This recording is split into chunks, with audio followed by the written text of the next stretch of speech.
Hello বন্ধুরা, তো আজকে তোমাদের সাথে আমার একটা বছরের স্মৃতি সমস্তটা শেয়ার করছি।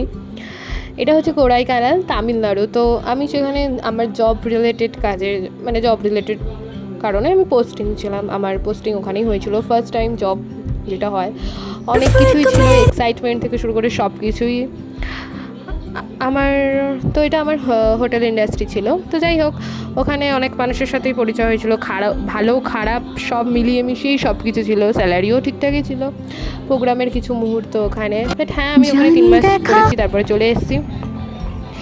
এবার তো চলে আসার পেছনে অনেক কারণও আছে। বিকজ অফ আমার বাড়িতে আমার কাকা মারা যায়, তো সেই হিসেবে আমি কোনোদিনও একা ওরমভাবে থাকিনি। তো সেই পুরো স্মৃতিটা একসাথে এখানে সবার সাথে আর এখন কথা হয় না, আর জানি না কবে কোনোদিনও দেখা হবে কিনা। তো ওই একা একা থাকার দিনগুলো আর সমস্ত স্মৃতিটুকু আমি আজকে পোস্ট করতে চাই বলেই এটা শেয়ার করছি।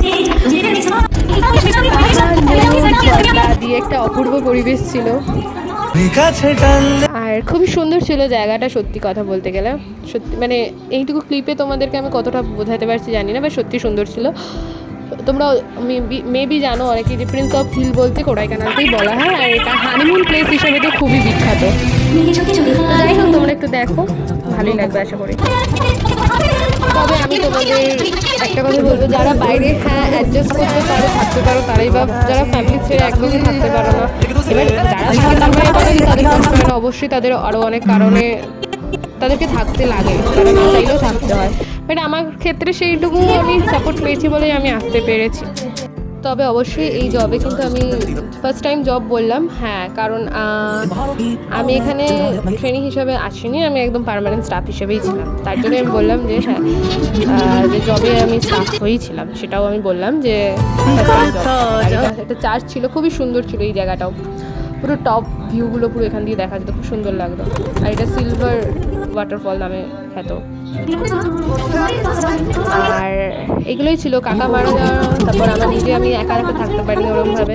অনেক ভালো মানুষ ছিল, দুটো মানুষের কথা নাম নয়, দুজন শেফ ছিল, তারা সেই শেফ দুটো সত্যি খুব ভালো ছিল। ভগবানের আশীর্বাদ, আর তারা সত্যি খুব ভালো ছিল বলেই একটু সহজ ছিল সেখানে জব করাটা। অনেকেও ভালো ছিল, কিছু বন্ধু তার মধ্যে আছে, তার মধ্যে দুজন দেখবে ঝর্ণার মধ্যে আছি, তারাও যথেষ্ট ভালো ছিল, মায়ের সাথেও কিছু ফটো। যাই হোক, সব ভালো খারাপ ঝিলিয়ে মিশিয়ে ছিল। যাই হোক, একটা বছর থেকে এটা অবশ্যই 2024-এর পুরো 3টে মাসের কথা এখানে তুলে ধরলাম।